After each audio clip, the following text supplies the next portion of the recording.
if I'm wrong, so a fiddle is just a violin that you play differently, right? Most of the time. And Not that fiddle. And a Hardanger fiddle is then just a Hardanger violin that you play differently? No. Wow, we don't have any idea. Tell us.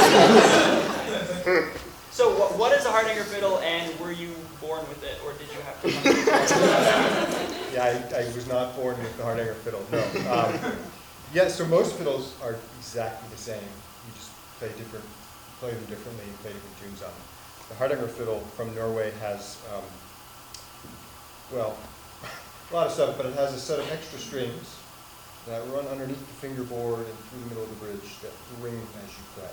So it's sort of like a built-in reverberation unit. It's like playing in the bathroom.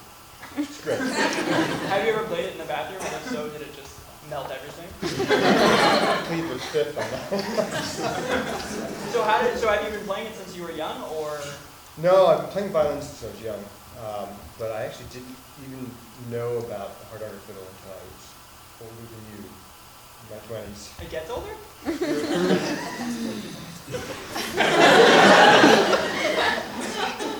We expire at the end. All over, yeah. So how did you discover it?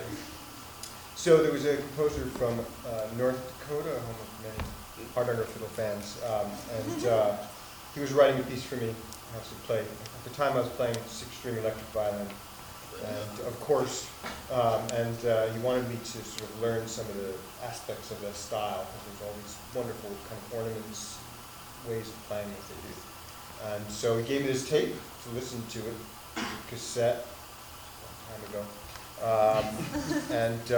I just fell in love with the music. It's a gorgeous sound. And you went out and bought one? Well, not exactly, because I couldn't find one. So I was living in Ohio at the time, and they're outlawed. they're Fiddles, can't find them. Can't happen. Yeah, that's right. Yeah, so this is sort of pre-internet, and I couldn't find one. So it took me a couple years of just sort of, with my lonely cassette, trying to figure it out on my regular violin. And then when I finally encountered the internet, my first internet search was for the Hardanger fiddle. I'm not kidding. Actually, it's true. And there was some nerd in Minnesota who had made a web page about the Hardanger fiddle, and there I was in love. You've been playing it for 20 years since that first. Yeah. Wow, the internet was good to you. The internet was really good to me. Some aren't so lucky.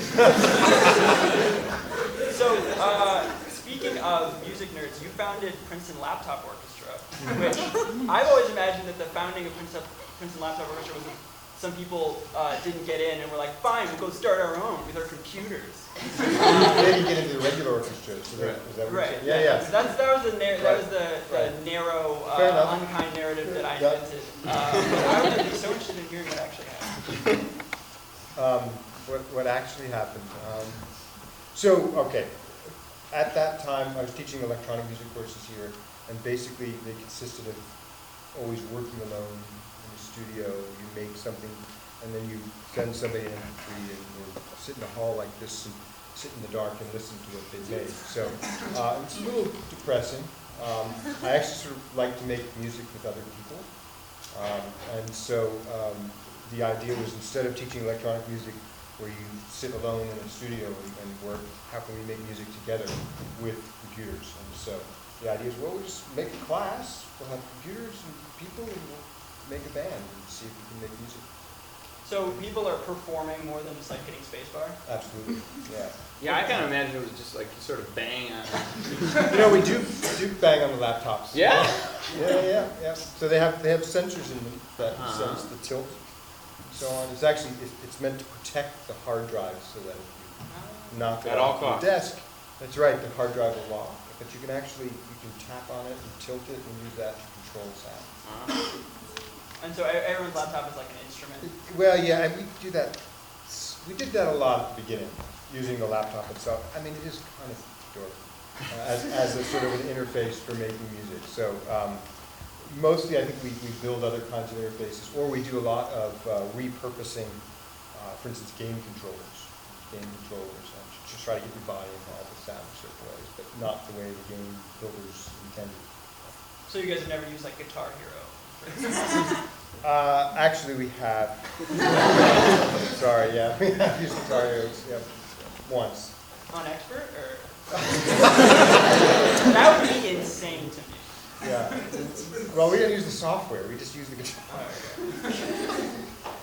But so speaking of making like electronic music, we have a sample, I believe, that we can try to play of something you made. And do you want to tell us like a teeny bit about the song you sang?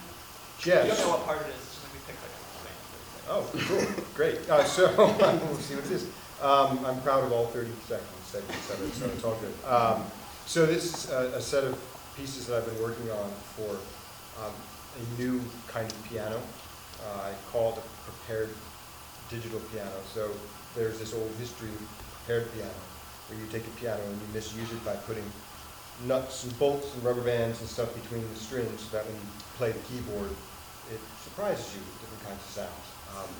And in this case, this is done digitally, so it's still playing a regular piano, you hear regular piano sounds, but instead of little nuts and bolts between the strings, there's little algorithms, little machines that emerge.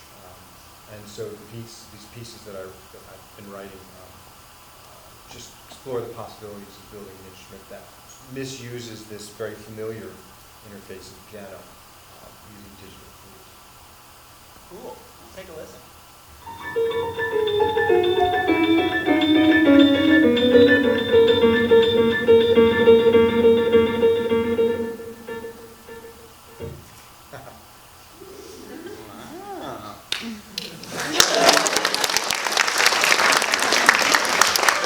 It's the best 30 seconds. You know it. Yeah, 30 seconds. I was thinking there would be more too, but Chris Peter. Wow. That was a computer made that, huh? What will they think of it? There's somebody playing. Oh, okay. All right. But so it's actually, Yeah. it's not something that you like code in and then just get. No, Yeah, that's what I thought. it makes no sound unless you sit and actually play it like a regular piano. Okay, so there's still a job, there's still a human element. There's a person. Thank there. God. 'Cause we need all those jobs. What's inspired after this?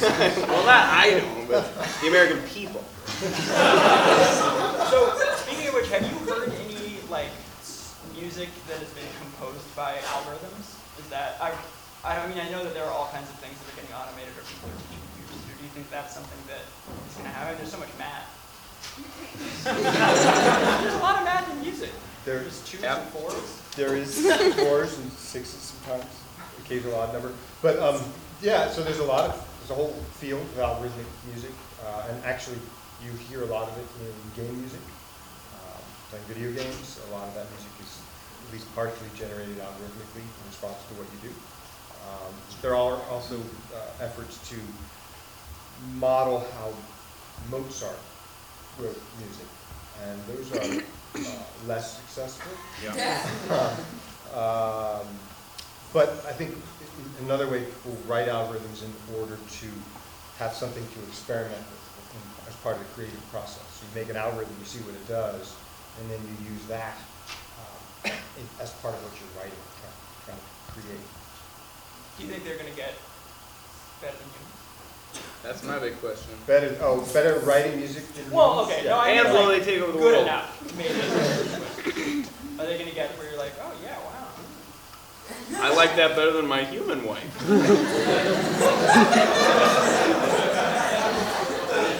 Yeah, well, I think actually a lot of what we hear wouldn't necessarily require a lot of human intervention for us to feel like it's pretty good. But I think, part of what happens is we think about new kinds of music that we want to hear. And at the moment, algorithms, I don't think they can do that.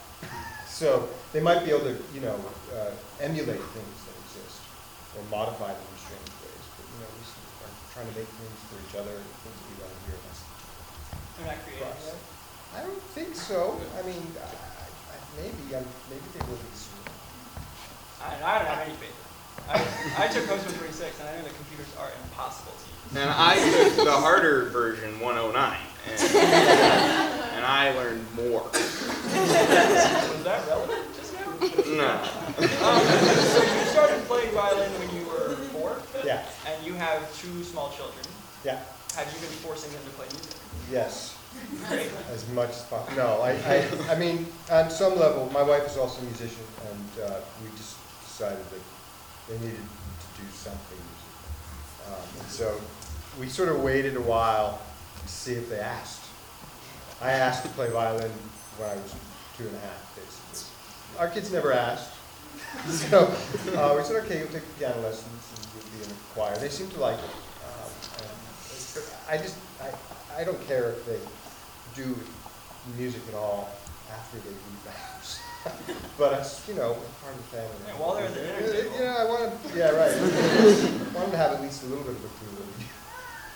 No, I think they want to enjoy at least some of what you can get from playing. Okay. It was like that in my family, but with poker. born and bred on that. Jake still goes into a white shock when he sees Okay. Roll flash. So that's all I have time for questions, but we're going to get to know what you do on the fiddle later when we bring you back. Yeah. A couple of tunes. Yeah. So thanks so much for this interview. Thank you. And looking forward to the final conclusion. Woo!